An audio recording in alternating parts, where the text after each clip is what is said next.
नमस्कार, पुन्हा एकदा साधनाज किचनमध्ये स्वागत आहे. आज आपण करणार आहोत मसाल्याचा एक प्रकार. बघा, कढई तापत ठेवली होती, त्यामध्ये थोडेसे मी सुके खोबऱ्याचे काप घालून घेतले. अगदी थोड्या प्रमाणात त्याचे वापरायचे आणि जर असे आपल्याला गुलाबीसर भाजून घ्यायचे.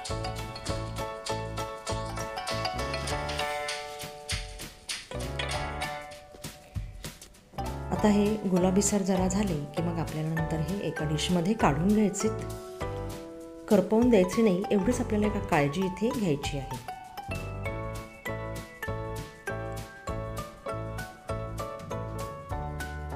मसाल्याशिवाय भाजीला चव नसते, नाही का. वेगळ्या वेगळ्या पद्धतीने आपण मसाले तयार करत असतो, मार्केटमध्ये पण उपलब्ध असतात, पण हा आपला घरगुतीच आगळा वेगळा. बघा, आता इथे खोबरे आपले झालेले आहेत, बाजूला काढलेत. आता त्याच तापलेल्या कढईमध्ये इथे आपण धणे भाजून घेणार आहे. आता याच्यामध्ये धण्याचं प्रमाण इथे जरा जास्त घेतलं आहे, खोबरं कमीच घेतलं होतं. धणे पचायला हलके, त्यानंतर थंड पण असतात. मसाल्यामध्ये जास्त स्पायसी असा प्रकार आपण याचा काही करणार नाही आहे मसाल्याचा. बघा, चवीला अतिशय उत्कृष्ट लागेल. ज्यावेळेस तुम्ही करून बघाल तुम्हाला पण निश्चित आवडेल, कारण प्रत्येक गृहिणीच्या घरामध्ये गृहिणीनेच केलेला हा घरगुती मसाला असला पाहिजे, नाही का. आता हे धणे आपण एक जरा मंदाचे वरच भाजून घेऊया. जे पण पदार्थ आपण इथे घेणार आहे, इन्ग्रेडियंट्स यूज करणार आहे, साहित्य, तर ते आपण भाजताना मंदाचे वरच भाजायचे. हे पण एकसारखे भाजून झाले की त्याच्यानंतर हे पण आपण एका डिशमध्ये काढून घेणार आहे आणि आपल्याला ते नंतर थंड करायला ठेवायचे. बघा, मी ते काढून घेतले. त्यानंतर इथे आपल्याला वापरायचे जिरे. जिरे इथे साधारण मी 30 ते 40 ग्राम जिरे मी इथे यूज केलेले आहेत. धणे 100 ग्राम तुम्ही वापरू शकता. जिऱ्याचं प्रमाण वाढवायचं असेल तर तुम्ही 50 ग्रामपर्यंत पण घेऊ शकता, काही प्रॉब्लेम नाही.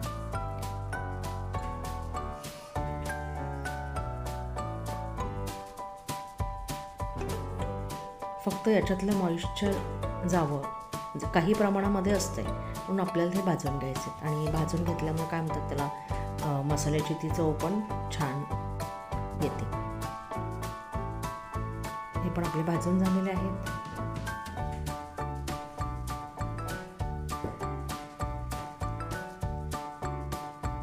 काढून घेतले. त्यानंतर आता परत याच्यामध्ये इथे जवस, ज्याला फ्लॅक्सीड्स म्हणतात, आणि कारळे. इथे पांढरे तीळ, लागलं तुम्ही गावरान तिळे वापरू शकता किंवा पॉलिश, तुम्हाला जसे हवे तसे. मी इथे गावरान तिळाचा वापर केला आहे. तर हे पण साधारण मी 25-25 ग्राम असेच वापरलेले आहेत, फार काही घेतलेले नाही आहेत.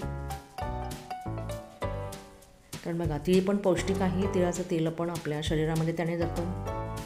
कारळाने सुद्धा चव येते छान, त्याच्यामधलं पण ऑइल आपल्याला मिळतं आहे. शिवाय फ्लॅक्सीड्स आहे, नाही का, जवस म्हणतो आहे, तर त्याच्यामधून पण आपल्याला ओमेगा 3 फॅटी ॲसिड्स मिळते.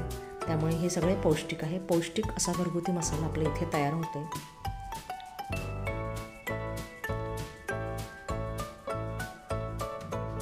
हे पण आपल्या रोस्ट करून झालं की आपण काढून घेणार आहे.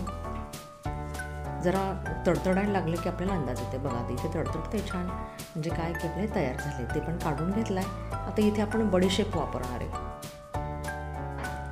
मार्केटमधले आयते मसाले वापरण्यापेक्षा आपण असे जर घरामध्ये 15 दिवस किंवा 1 महिन्यापर्यंत स्टोअर करून आपल्याला वापरता येतील अशा पद्धतीने जर आपण मसाले करून घेतले तर काय होतं की घरामध्ये गृहिणीने केलेले असतात, त्यामुळे ते एक अन्नाला प्रेमाची चव एक वाढते, बरोबर. दुसरी गोष्ट इथे सेविंग होते.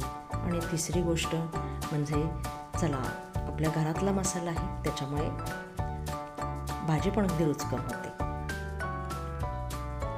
तसे फायदे बरेच आहेत, नाही का. करायला काही हरकत नाही आहे. जला बडीशेपणी झाली आपली इकडे भाजून. आणि आता इथे सर्वात शेवटी आपण घेणारे थोडेसे लवंगा एक 8-10 काळी मिरी आणि दालचिनीचे काही तुकडे. इथे तमालपत्र मी साधारण एक 15 ग्राम वगैरे असे यूज केलेले. काय म्हणजे वजनामध्ये लाईट वेट असतात ते, त्याच्यामुळे बरेच असतात. तर हे पण आपल्याला थोडंसं रोस्ट करायचं आहे. भाजून घेऊन झालं तर इथे गरम मसाल्याचं बघा, आणखी काही जिन्नस मी वापरलेले नाही आहे. थोड्याच गरम मसाल्याच्या याच्यामध्ये आपण इथे आपला घरगुती मसाला तयार करतो. आता मिक्सरमध्ये मी पहिल्यांदा खोबरे जे भाजून घेतले होते ते इथे काढून घेते. थोडे धणे म्हणा, नंतर जे काय आपण भाजून घेतलेले फ्लॅक्सीड्स आहे, तीळ आहे, कारळे आहे, ते पहिल्यांदा साधारण आपल्याला पावडर इथे करून घ्यायचे. हे मसाले खडे मसाले म्हणून पण थोडेच वापरले. हे सगळ्यांचं झालं मिश्रण की त्याच्यानंतर आता या मिक्सरच्या भांड्यामध्ये बघा, मी पहिल्यांदा खाली घेतलेला आहे खोबऱ्याचा किस, जो एकदमच मी बारीक करून घेतलेला आहे. त्यानंतर मिरची पावडर इथे वापरायचं आहे. त्यानंतर ही धणे पावडर, जिरे पावडर, बडीशेप ते आपण करून घेतलं होतं ते आहे. हे पण आपण इथे बघा, हे मी 3 चमचे घालते. म्हणजे काय होणार आहे की हे मिश्रण कशा पद्धतीने मिक्स करायचं हे पण महत्त्वाचं आहे, नाही का? की उगाचच आपलं भाजलं आणि काढलं असं काही होत नाही, मग ती आपल्या मसाल्याला काही चव येणार नाही. म्हणून ही एक प्रोसेस आपल्याला महत्त्वाची इथे करून घ्यायची. पुन्हा मिरची पावडर घालायची. जर आपण हे लेअर हे करतो त्यानंतर मिक्सरमधून ज्यावेळेस आपण हे फिरवून घेणार आहे तर त्यावेळेस हे पूर्ण मिश्रण एकसारखं होईल, मसाला आपला एकजीव होईल. पुन्हा ते धण्याची पूड जी घेतली होती ती ॲड केली आहे. संपूर्ण पूड इथे वापरली. त्यानंतर हे आपण बडीशेप आणि जिरे हे करून घेतले होते त्याची पावडर आहे. थोडासा परत एकदा मी मिरची पावडरचा थोडासा जरा 1-2 चमचे मी इथे वापर करते. आणि शेवटी आपले गरम मसाल्याची जी पावडर होती ती पण मी याच्यामध्ये घालून घेतली.